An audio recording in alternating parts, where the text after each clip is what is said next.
니체도 이렇게 이야기합니다. 평생학습이 나 자신을 만드는 것이라고. 자, 나 자신을 만든다.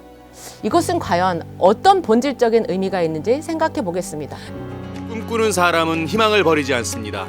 클래스가 다른 클래스, 꿈꾸는 클래스.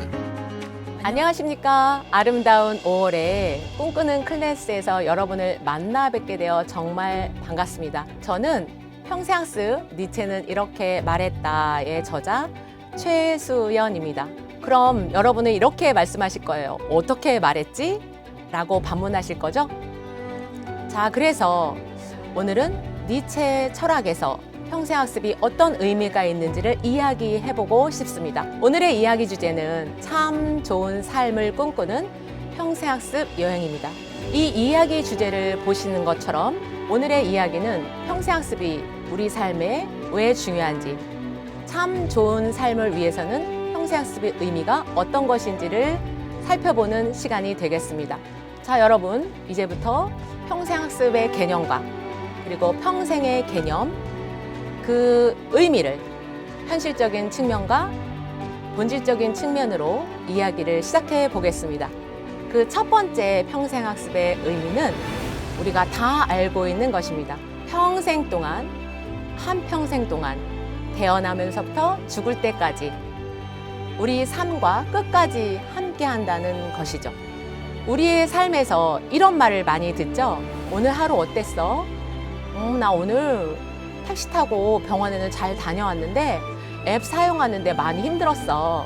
그리고 김밥 이렇게 주문하는데 키오스크에 가니까 좀 당황하긴 했는데 그래도 잘 주문하고 맛있게 먹었지. 자, 이 상황은 여러분도 미루어 짐작이 가실 것입니다. 음식 주문하는 것도 택시를 호출하는 것도 모두 달라진 세상에 살고 있습니다. 과거의 지식으로 오늘을 살아가기가 매우 어렵게 되었다는 것이죠. 저도 여러분도 사회가 급변하고 있고 사회에 잘 적응하고 있고 그리고 뒤처지지 않기 위해서 학습이 필요하구나라고 우리가 눈치채셨을 것 같습니다. 그것도 지속적인 학습으로 현실적인 상황을 잘 이겨내고 살아가야 한다는 것이죠.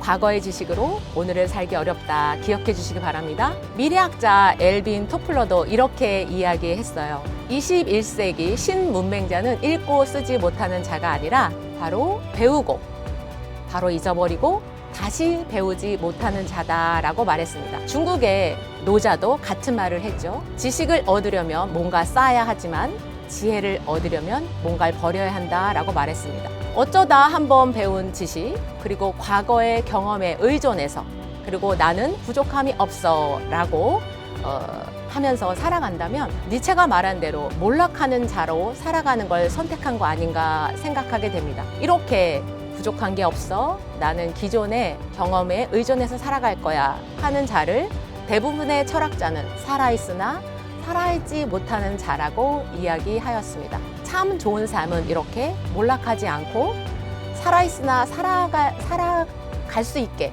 도와주는 이런 학습이 바로 평생학습입니다. 자, 두 번째 평생학습의 의미를 근본적이고 본질적인 측면에서 살펴보았습니다. 현실적인 측면은 알겠는데 본질적인 측면이 뭐지? 라고 의문이 되실 겁니다. 니체 사상에 의하면 평생학습이 바로 나 자신을 만드는 것이죠. 자, 나 자신을 만든다는 것은 바로 평생학습에서 본질적인 의미라고 생각해 주시면 되겠습니다. 제가 만나는 대부분의 학습자 중에는 평균 연령이 70세가 넘습니다. 이들이 가장 많이 듣는 질문은 그 나이에 학위 취득해서 어디다 쓸 거야? 내가 좋아서 하는 거야 라고 답변합니다. 이 내가 좋아서 하는 거에 매우 실존적인 의미가 담겨져 있죠. 이 평생이란 의미를 어떻게 바라보느냐에 따라서 이런 답변을 이해하고 이해하지 못할 것 같습니다. 자, 이 한평생, 평생이라는 말 속에는요, 아주 보물 같은 의미가 숨어 있습니다. 이 실존 철학적 관점에서 다시 살펴보죠. 우리 80억의 인구는 대부분의 사람들, 아니면 모든 사람들이 자신의 의지에 의해서 태어난 사람은 없습니다. 그냥 그렇게 태어나서 살아가고 있죠. 내가 부모를 선택할 수도 없고 어떤 나라에 태어난다고 선택할 수도 없습니다. 그래서 실존주의 철학에서는 내던져진 존재라고 이야기하고 이 모습을 피투적 존재라고 이야기합니다. 그렇다면 우리는 어떻게 살아가야 하는 걸까요? 우리가 실존주의 철학에서 말하는 대로 내던져진 존재라면 우리는 어떻게 이 삶을 꾸려나가야 될까요? 라고 생각해 보면 되겠습니다. 자, 종교적 관점은 다르지만 실존주의 관점에서 볼 때 인간의 본질은 태어나면서부터 죽을 때까지 만들어가는 것이기 때문입니다. 이것을 실존적 인간이라고 하죠.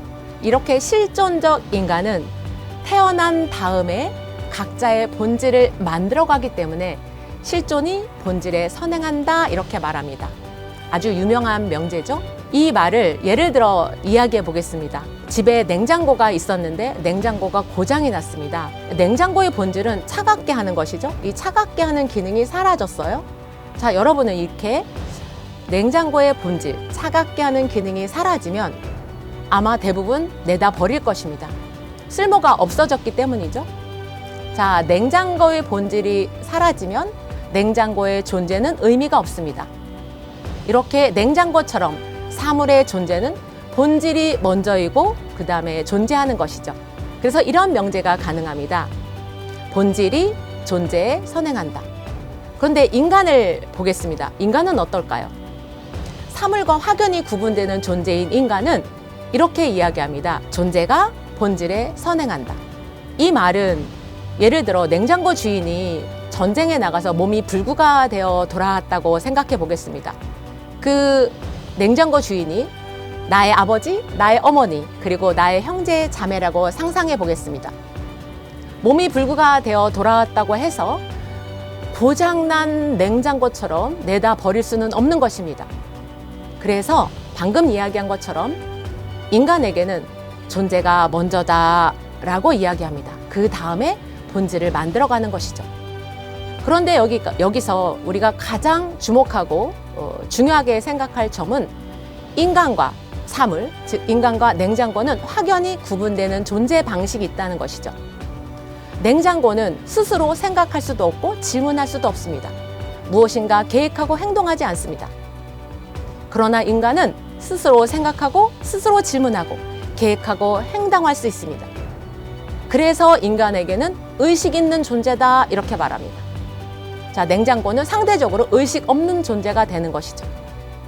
그렇다면 우리가 이렇게 의식 있는 존재, 그것이 바로 인간인데 인간에게는 그래서 존재가 본질에 선행한다 이런 말 대신에 실존이란 단어를 쓰게 됩니다. 사르트르의 그 유명한 명제 실존이 본질에 선행한다. 이것이 바로 인간 실존의 모습을 제대로 보여주는 것이고 평생학습에서는 바로 실존이 본질에 선행하는 이 명제를 잘 이해하고 풀어가는 것이 바로 평생학습의 모습입니다. 그렇다면 실존이 본질에 선행한다를 조금 더 생각해 보겠습니다. 방금 전에 이야기한 것처럼 인간은 실존한 것이고 인간은 실존적 존재입니다. 자, 실존적 존재의 가장 본연의 모습을 이야기할 때 본질을 만들어가는 존재라고 이야기했죠. 이 본질을 만들어 가려면 과연 무엇이 필요할까? 그것이 바로 배움, 학습입니다. 본질을 만들어 갈 때 학습 없이는 절대로 불가능한 일이기 때문입니다. 달리 말하면 참 좋은 삶을 위해서는 학습이 반드시 필요하다는 이야기가 되겠죠. 니체도 이렇게 이야기합니다. 평생학습이 나 자신을 만드는 것이라고. 자, 나 자신을 만든다. 평생학습은 우리 삶에서 매우 소중한 보물입니다.